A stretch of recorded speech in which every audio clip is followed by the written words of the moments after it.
What a Divided Berlin Still Teaches Us Today by Hans-Hermann Hoppe,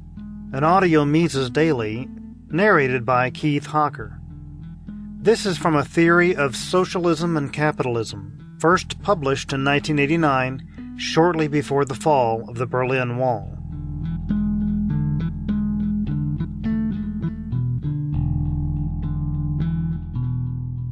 The case of West and East Germany is particularly instructive.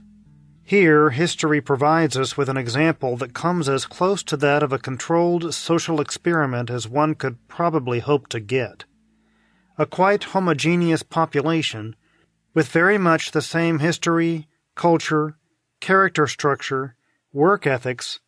divided after Germany's defeat in World War II. In West Germany, more because of lucky circumstances than the pressure of public opinion, a remarkably free market economy was adopted, the previous system of all-around price controls abolished in one stroke, and almost complete freedom of movement, trade, and occupation introduced. In East Germany, on the other hand, under Soviet-Russian dominance, socialization of the means of production, i.e. an expropriation of the previous private owners, was implemented. Two different institutional frameworks,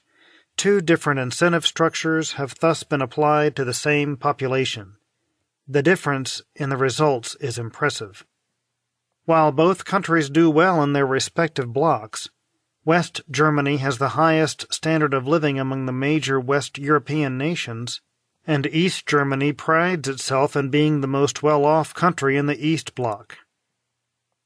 The standard of living in the West is so much higher and has become relatively more so over time that despite the transfer of considerable amounts of money from West to East by government as well as private citizens, and increasingly socialist policies in the West, the visitor going from West to East is simply stunned as he enters an almost completely different, impoverished world. As a matter of fact, while all of the East European countries are plagued by the immigration problem of people wanting to leave for the more prosperous capitalist West with its increased opportunities, and while they all have gradually established tighter border controls, thus turning these countries into sort of gigantic prisoner camps in order to prevent this outflow, the case of Germany is a most striking one. With language differences, traditionally the most severe natural barrier for immigrants, non-existent, the difference in living standards between the two Germanys proved to be so great and immigration from East to West took on such proportions that in 1961 the socialist regime in East Germany, in a last desperate step, finally had to close its borders to the West completely. To keep the population in, it had to build a system the likes of which the world had never seen of walls, barbed wire, electrified fences, minefields, automatic shooting devices, watchtowers, etc., almost 900 miles long, for the sole purpose of preventing its people from running away from the consequences of Russian-type socialism. Besides exemplifying the main point, the case of the two Germanys, because of its experimental-like character, proves particularly helpful in illustrating the truth of the rest of the theoretically derived conclusions. Looking at comparable social positions, almost nowhere in West Germany will one find people working as little, as slowly, or as negligently, while the working hours, higher in the East, are of course regulated, as their East German counterparts. Not, to be sure, because of any alleged differences in mentality or work ethics, as those are very much the same historically, but because the incentive to work is considerably reduced by a policy scheme that effectively closes all or most outlets for private investment. Effective work in East Germany is most likely to be found in the underground economy, and in response to the various disincentives to work, and in particular to work in the officially controlled economy, there is also a tendency among East Germans to withdraw from public life and to stress the importance of privacy, the family, relatives, and personal friends and connections, significantly exceeding what is seen in the West. There is also ample evidence of misallocation, just as the theory would lead one to expect, while the phenomenon of productive factors that are not used, at least not continuously, but are simply inactive because complementary factors are lacking, can of course be observed in the West. In the East, and again in the German case certainly not because of differences in organizational talents, it is observed everywhere as a permanent feature of life. And while it is normally quite difficult in the West, and requires special entrepreneurial talent to point out changes in the use of certain means of production that would result in an overall improvement in the output of consumer goods, this is relatively easy in the East Bloc countries. Almost everyone working in East Germany knows many ways to put the means of production to more urgent uses than ones that are currently being used, where they are evidently wasted and cause shortages of other, more heavily demanded goods.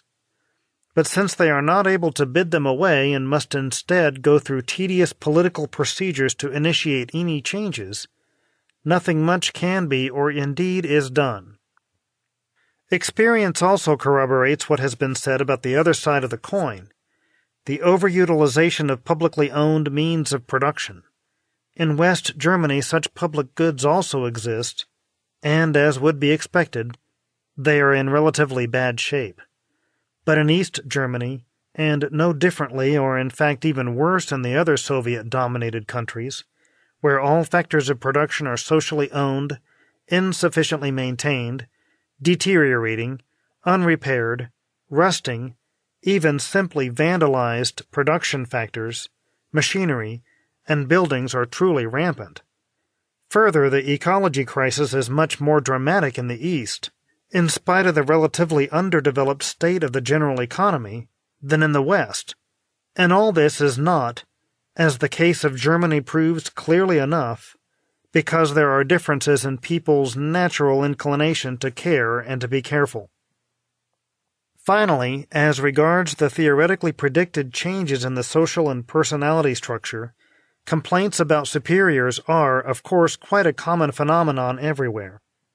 But in the countries of Russian-type socialism, where the assignment of positions in the hierarchy of caretakers is and must be entirely a political affair, such complaints about downright incompetent, unqualified, and ridiculous superiors are, even if not more loudly voiced, most frequent, most severe, and best founded, and decent people are most often driven to despair or cynicism as a consequence. And since a few people from East Germany still go to West Germany at an age where they are still members of the labor force, some as escapees, but more frequently because a sort of ransom has been paid for them, sufficient material also exists to illustrate the conclusion that in the long run, a socialized economy will reduce people's productive capacities. Among those going to the West, there is a significant number who led quite normal productive lives in the East, but who, despite the absence of any linguistic and cultural barriers, prove to be incapable of, or have the greatest difficulties, adapting to Western society with its increased demand for productive and competitive skills and spirits. The Mises Institute hopes you have enjoyed this audio Mises Daily. For a world of free market literature, media, and discussion, visit Mises.org.